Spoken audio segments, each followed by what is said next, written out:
People often say they want the complete truth and hate being lied to. However, when faced with disturbing realities that shatter their preconceived notions, many subconsciously retreat back into the comforting refuge of ignorance. As the popular saying goes, you can't handle the truth. This may be why even history books gloss over certain unsettling facts about pivotal events and figures to preserve our tarnished heroes. Join us as we go through 20 historical facts that will disturb you. Number 20. Shot heard round the world. On June 28, 1914, 2 pistol shots fired by a young Serbian nationalist in Sarajevo ignited a chain reaction of events that unleashed the First Global War.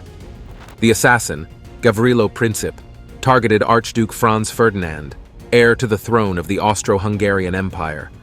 Ferdinand's motorcade was first attacked by a bomb, which missed him.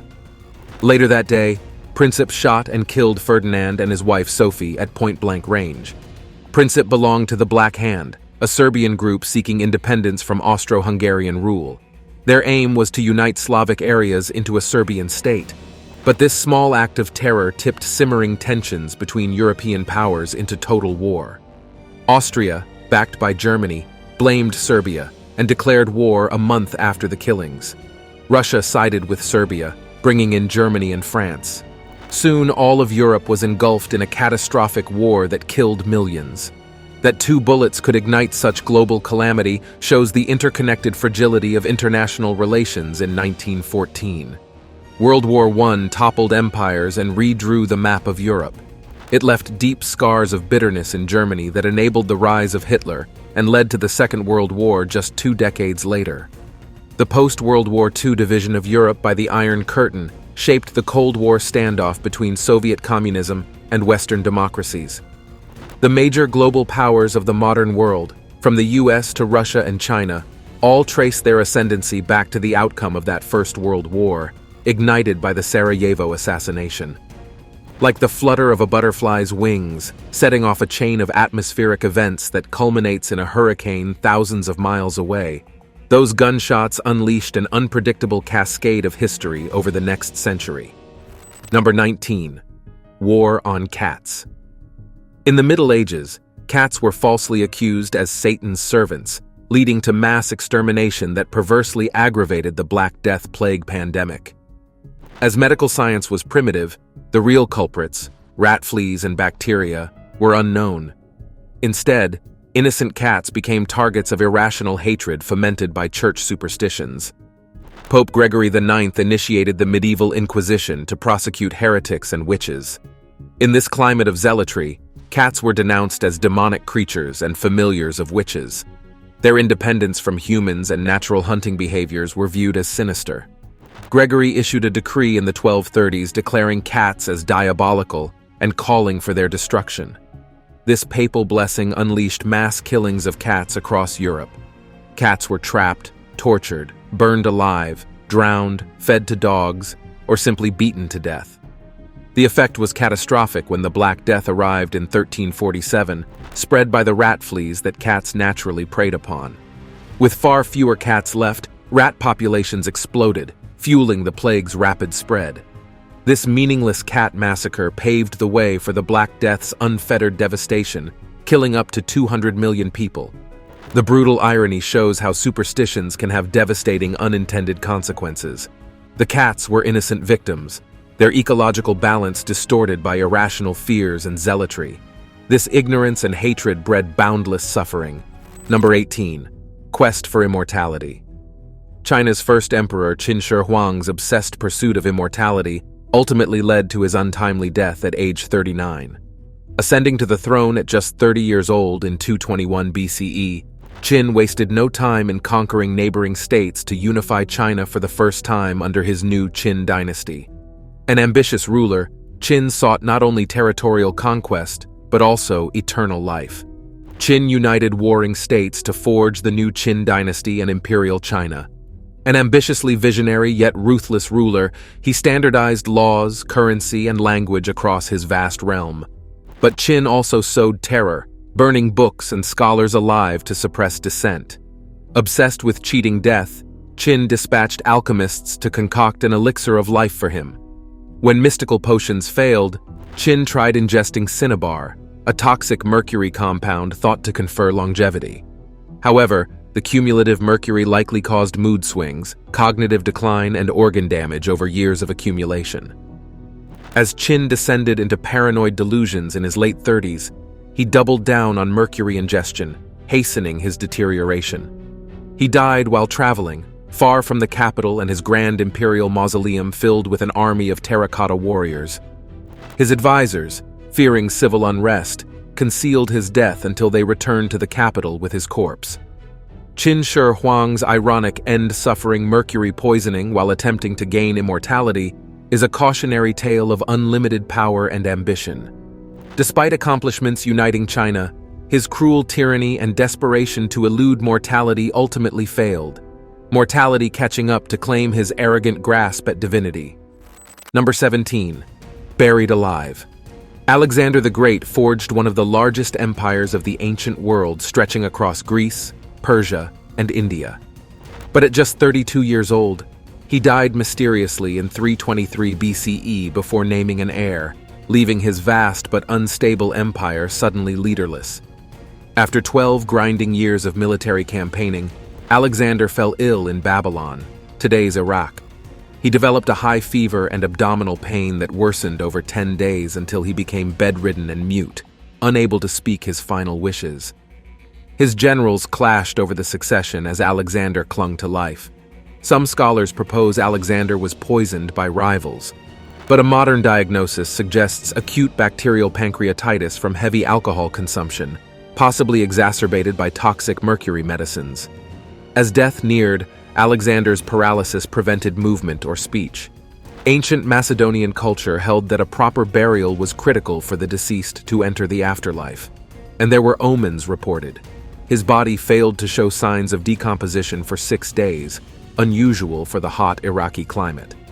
One account claims Alexander's generals asked the embalmers to leave his face uncovered, suggesting the warrior king miraculously might revive and lead them again. Evidence indicates Alexander's sarcophagus wasn't actually sealed until en route to his planned resting place in Egypt.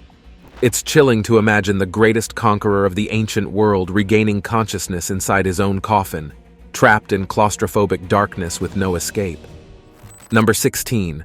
Books in blood. Most old books just have pages yellowed from age, but a macabre bookbinding fad in the 16th to 19th centuries saw some volumes wrapped in an unsettling material, human skin. Known as anthropodermic bibliopagy, the practice has been confirmed in at least 100 books, mostly held in academic libraries. Harvard and Brown universities have verified skin-bound books in their collections. Accounts of this lurid book describe it as being imposed as a punitive measure on criminals.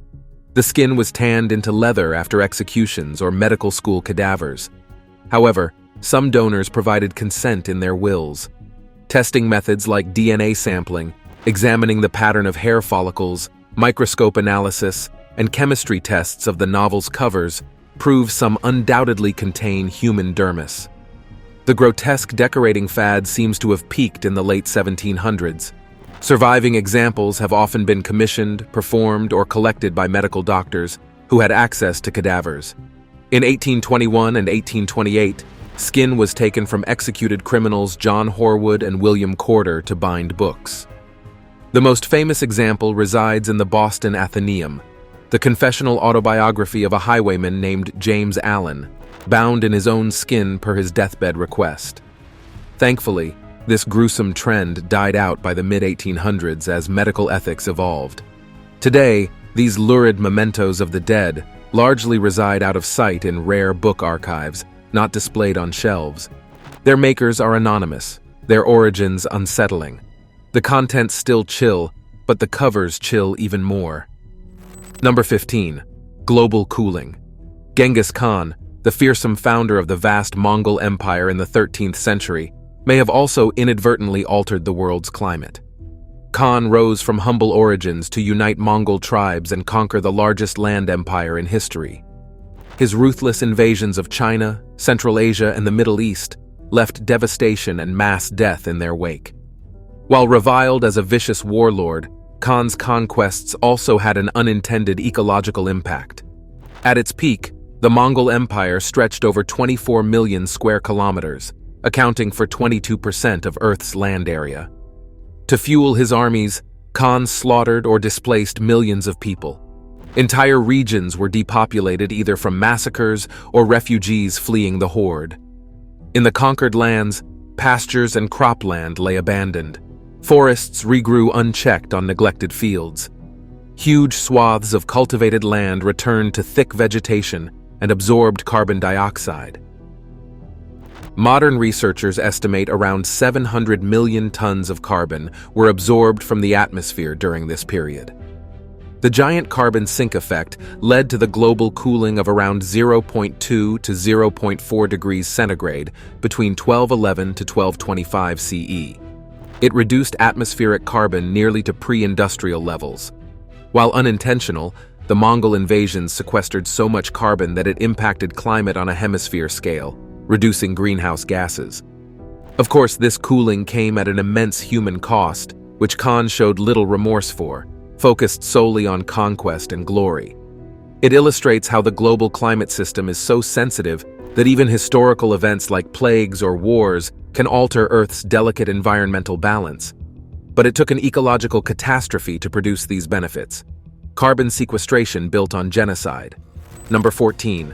Possessed by dance.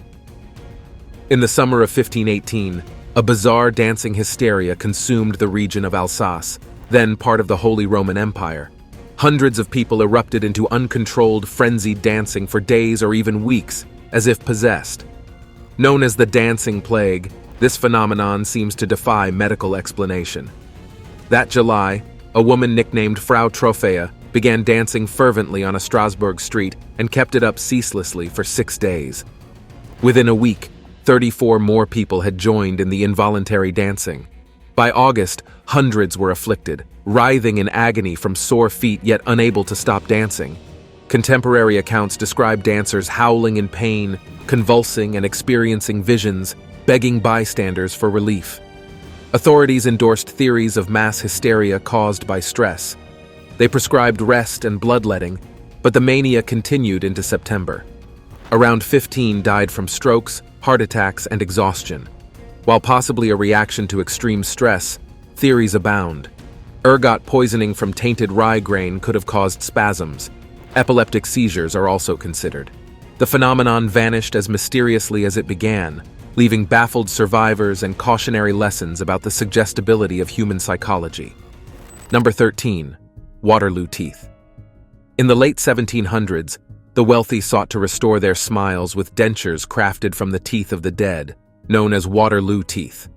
With no anesthetics or antiseptics, tooth extraction was agonizing, so few had intact teeth by middle age. However, the French Revolution and Napoleonic Wars provided ample raw materials from the battlefields and guillotines. Prior to Waterloo, decaying teeth were usually pulled from poor laborers or slaves.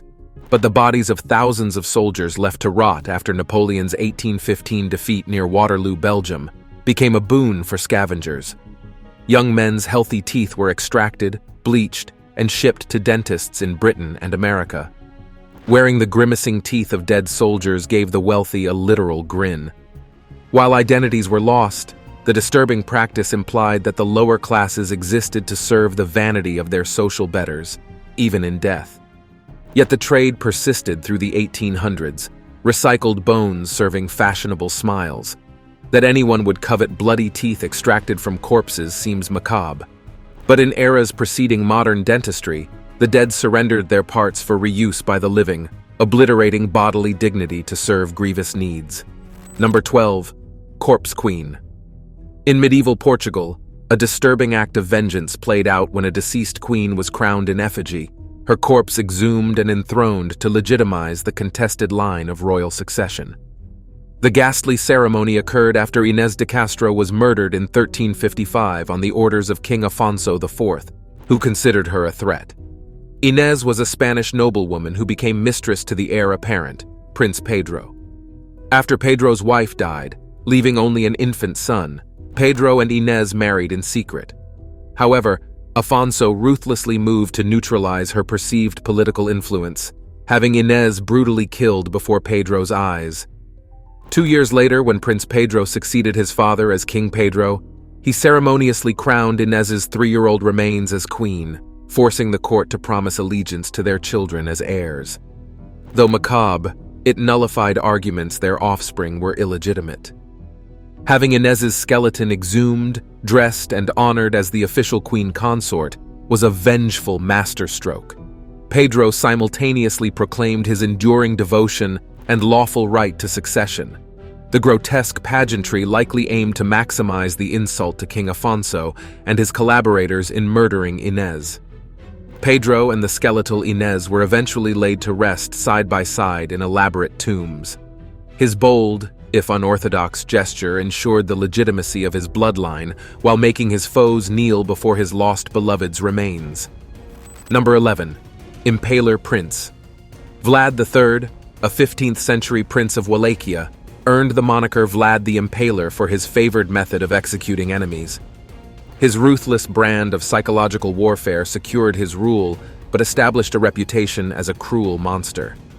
To deter invasions by the expanding Ottoman Empire, Vlad strategically employed impalement, staking people on upright, sharpened poles. The painful public deaths sent a message to intimidate foes. Forests of victims greeted Ottoman invaders. Chroniclers estimate Vlad killed 40,000 to 100,000 by impalement. While likely inflated, the numbers indicate prolific use. Vlad showed little mercy to thieves, beggars, women who had affairs, or anyone disloyal. His own people lived in terror of his limitless violence. Impalement victims were hoisted atop oiled spikes inserted through bodily orifices, ensuring horrific suffering could last days. Vlad was said to enjoy meals outdoors amid the agonized shrieks of dying enemies. After attacks, he left trails of severed heads and impaled bodies miles long. To Vlad, mercy signified weakness, while cruelty meant strength. He renounced God, saying humans should fear evil men, not divine punishment. Vlad's savage effectiveness against the Ottomans came at an appalling ethical cost. His sadistic legend was cemented by extensively documented atrocities that still chill centuries later. Number 10. Bound feet. For around 1,000 years in China, young girls suffered the pain of foot binding, forcibly mutilating their feet for a twisted concept of beauty. The practice emerged in the 10th century among elite families and eventually became pervasive by the 19th century. Seen as a status symbol and means of enhancing marriage prospects, foot binding severely limited women's mobility while exemplifying their oppression. The horrific process began between the ages of 4 to 9. A girl's 4 smaller toes were bent and broken, then tightly bound against the sole to prevent further growth. The agonizing process took 2 years, with bindings gradually tightened to create an arched lotus foot around 3 to 4 inches long. Foot bones were literally broken and deformed into the shape of a tiny pointed shoe. Bound feet meant a lifetime of pain, infection, and disability. Many girls lost toes or even entire feet due to gangrene. Walking was only possible with small, mincing steps, relying on canes for support and balance. Yet men found the resulting swaying gait erotically appealing. Tiny feet represented male dominion over women, who were physically debilitated and dependent. Reform efforts began in the late 1800s as some elite women rejected the practice, but foot binding persisted in remote areas into the 1930s. Today, some elderly Chinese women still live with its impairing effects. The tradition fell out of favor once its crippling results and suppression of women could no longer be justified. The lotus foot remains a disturbing symbol of the historical subjugation of women. Number 9. Whitest teeth in the empire. Ancient Romans innovated many advancements in infrastructure and sanitation still reflected in modern cities today. But one particular practice seems utterly bizarre by today's standards: using urine as a mouthwash.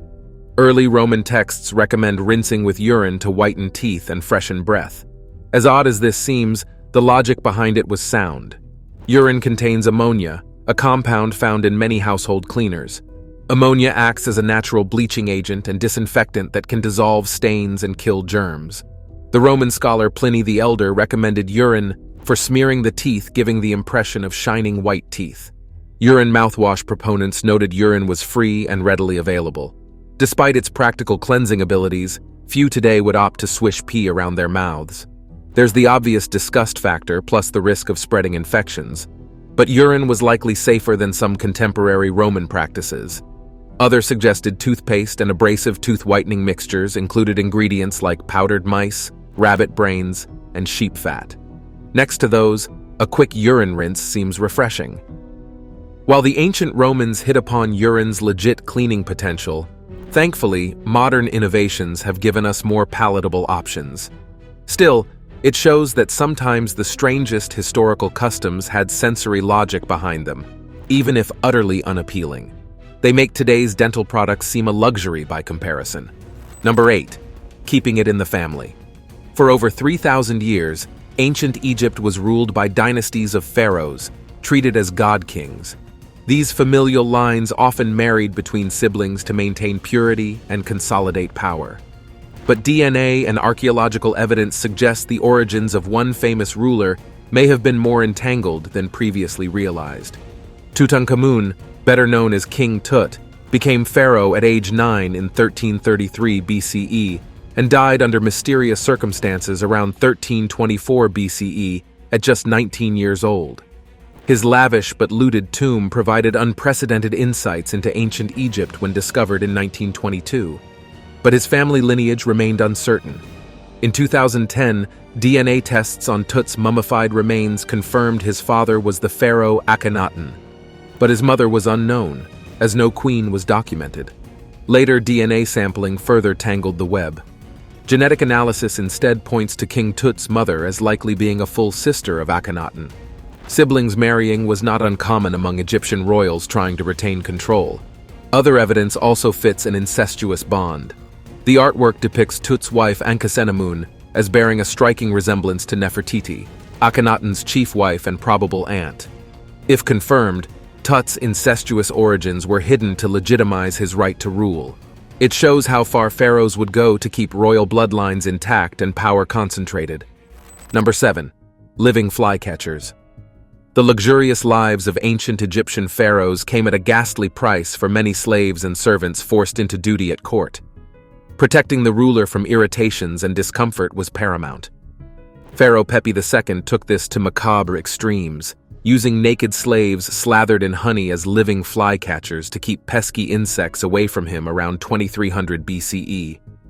As a boy king, Pepi II was prone to caprices and extravagance in his long 90-year reign. Lavish meals were a daily ritual for pharaohs, but flies swarmed the food, drawn by fruit, meats, and animal offerings. To spare himself this nuisance, Pepi II ordered slaves stripped naked and thoroughly covered in honey to serve as bait. Thousands of flies swarmed the honey-slathered victims instead of bothering the king while he dined. Court records show some slaves died in agony from diseases carried by flies and other insects drawn to the honey trap. Pepi considered their lives trivial compared to his royal comfort. Allowing slaves to be utilized as human flypaper exemplifies the cruel indifference and inhumanity that enabled slavery in ancient Egypt. It was an indelible stain on pharaonic glory. Number 6. Sideshow Babies. In the late 1800s, incubator baby exhibits became a lurid form of entertainment at Coney Island and other amusement park freak shows. Though disturbingly exploitative, the shows promoted life-saving technology and helped mainstream infant incubators in medicine. The incubators were pioneered in the 1890s by French physician Dr. Alexander Lyon. Premature babies were closely monitored and cared for in the devices. However, high costs limited adoption by hospitals. Meet Martin Cooney, who leased Lyon's incubators for exhibits. Dr. Cooney, actually a showman trained under Lyon, toured World's Fairs and Coney Island from 1903 to 1943. Preemies were displayed behind glass, hooked to tubes amid incubators and hospital nurseries. For 25 cents, visitors could gawk at the tiny, struggling babies. While sensationalizing the infants as oddities, the shows familiarized the public with incubators and financed care for thousands of preemies otherwise unable to afford it.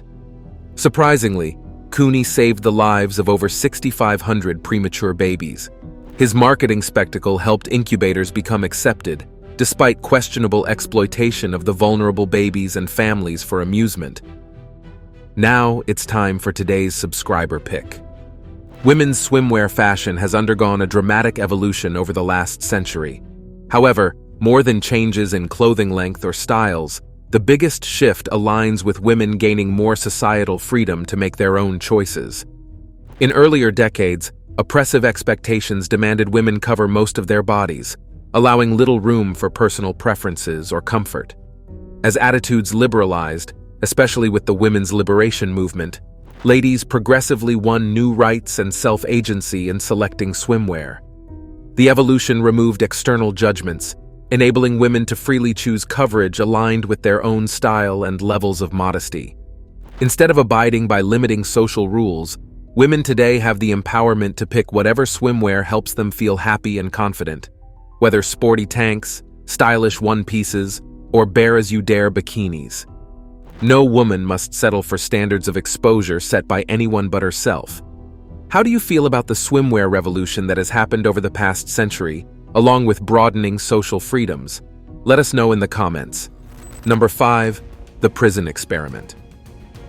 In 1971, psychologist Philip Zimbardo conducted a controversial experiment to observe the psychological effects of perceived power differentials between prisoners and guards in a mock prison. Intended as a 2-week study of role-playing impacts, the Stanford prison experiment quickly spiraled out of control on day 2, forcing its premature end. Zimbardo recruited 21 male participants, predominantly white and middle class, who responded to a newspaper ad about a psychological study of prison life for $15 a day. After psychological evaluations, they were randomly assigned as either guards or inmates in a simulated jail in the basement of the Stanford Psych Department. The experiment was monitored with video and audio. The study induced realistic experiences of powerlessness in inmates and unconstrained power in guards, reinforced by uniforms and basic jail conditions. However, role-playing rapidly escalated into authoritarian control and prisoner abuse. Guards forced inmates to do degrading push-ups, stripped them naked, and put bags over their heads. Some prisoners developed psychoses after only 36 hours. Critics argued Zimbardo improperly influenced the situation by acting as the prison warden. He failed to intervene in the guards' abusive behavior. Concerns over prisoners' mental breakdowns forced an early end on day 6. Number 4. Creepy talking dolls. Thomas Edison, famed for inventions like the phonograph and light bulb, created a bizarre novelty in 1890 that terrified more than it entertained. Edison's talking doll sang disturbing nursery rhymes when cranked, becoming one of history's most infamous toy flops. Edison formed his phonograph company in 1887 to market sound recording toys. His talking doll featured a phonograph inside the 22-inch cylindrical body. Turning a hand crank played distorted rhymes like, "Mary had a little lamb," in a creepy, high-pitched voice. While novel, the crude sound quality gave the rhymes an eerie, menacing tone. The doll's unblinking stare as they sang amplified the unsettling effect. Edison's tin foil cylinders also quickly wore out from friction. After just 1 month and lackluster sales in 1890, the nightmarish dolls were yanked from shelves for terrifying children. Despite its innovative voice recording, poor audio quality and flawed design produced a botched toy. Edison clearly misjudged public reception of his disturbing novelty. The Edison talking doll now exemplifies history's most notorious toy failures. Its haunted singing ushered only terror, not delight. Number 3. Witch trails. For centuries in Europe, fears of witchcraft led to the brutal torture and execution of thousands of supposed witches, predominantly elderly women. These state-sanctioned witch hunts peaked between 1560 and 1630, fueled by religious zealotry, misogyny, and mass hysteria. The mania eventually subsided, but not before ending as many as 100,000 innocent lives. Accusations began based on a misinterpretation of Exodus 22:18, which prohibited diviners and casters of spells. Combined with accounts of witches described by Roman authors, church authorities conflated harmless pagan folk magic practices with dangerous demonic activities. As the Inquisition targeted heretics, witchcraft was codified as a punishable offense.